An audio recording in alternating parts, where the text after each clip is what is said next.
Auzubillahiminash-shaytanir-rajim. Bismillahir-rahmanir-rahim. Welcome to my YouTube channel Murad Khan Basic Chemistry. Today is our lecture number 42. The topic is atomic structure. आज का topic हमारे पास है atomic structure.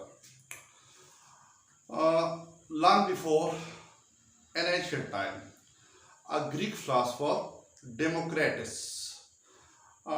Democritus Greek philosopher है and it is about pre Socratic philosopher, सक्रात से पहले का है।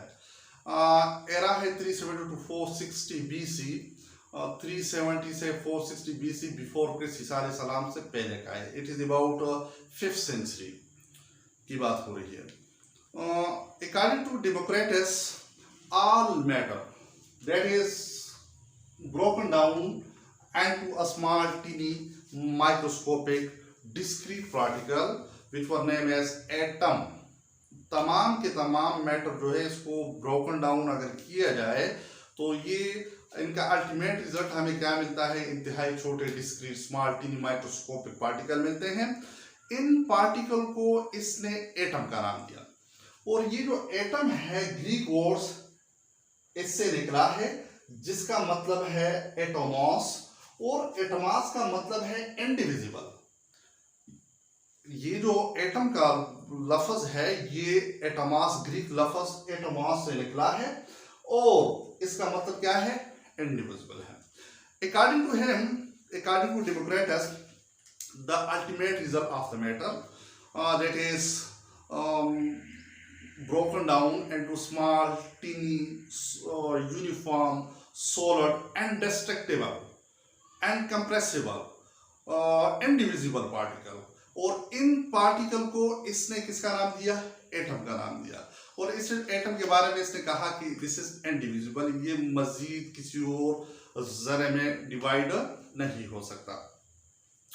उस वक्त एशियन टाइम में जितने भी फिलासफर हैं and different part of the world, उनका भी यही आइडिया था जो आइडिया डेमोक्रेटस का था। डेमोक्रेटस बिलोंग कर रहा था ग्रीक को। तमाम की तमाम दुनिया के फिलासफर इसी बात में मुतफिक थे कि the ultimate result of the matter is जो है हमारे पास एटम है। अब इनका ये जो आइडिया है डेमोक्रेटस और ग्रीक फिलासफर का, अगर इसको उस वक्त के हिसाब से देखा जाए, it has no base on scientific work, it is not base on scientific work. ये साइंटिफिक वर्क के ऊपर बेस नहीं कर रहा, इसके this is just a perceptive idea. Mean ये बस उनके एक अकली आइडिया था, परसेप्टिव आइडिया था। इसका ताल्लुक किसी भी एक्सपेरिमेंट वगैरह से नहीं है।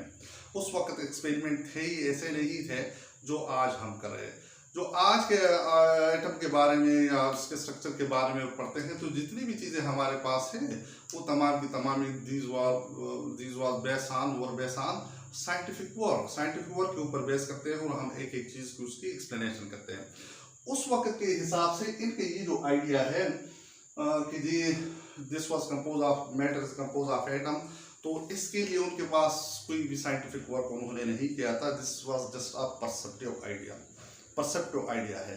और उस वक्त जितने भी ग्रीक फिलासफर थे, एंशिएंट टाइम के फिलासफर थे, इंक्लूडिंग डेमोक्रेटस, इस बात पे मुतफिक थे।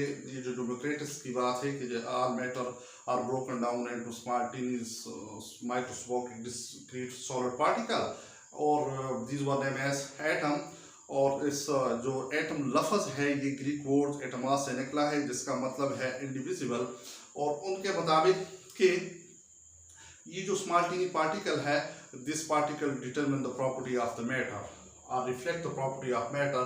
तो इस एटम की जो प्रॉपर्टी है इसका मतलब है यही प्रॉपर्टी मैटर भी शो कर रहा है। तो यहाँ तक तो बात ठीक है, लेकिन चूंकि उस वक्त उनके पास उनके ये जो आइडिया था ये परसेप्टिव आइडिया था, साइंटिफिक बेस नहीं था। So later on in 19th century, in the beginning of 19th century, इसके ऊपर साइंटिफिक काम शुरू हुआ और फिर हमारे पास साइंटिफिक काम के रिजल्ट आना और उसके जितने भी हमारे पास आज की जो हम एटॉमिक स्ट्रक्चर पढ़ते हैं वो साइंटिफिक वर्क के बेस बुनियाद के ऊपर है। सबसे पहले डाल्टन है। Dalton in the beginning of 19th century आया और उसने अपने थ्योरी पेश की जिसको हम डाल्टन एटॉमिक थ्योरी कहते हैं। इंशाल्लाह नेक्स्ट वीडियो में हम डाल्टन एटॉमिक थ्योरी को डिटेल के साथ पढ़ेंगे। व्यूअर से गुजारिश है, जिसने भी चैनल को सब्सक्राइब नहीं किया तो प्लीज़ सब्सक्राइब कर दें। अल्लाह हाफ़िज़।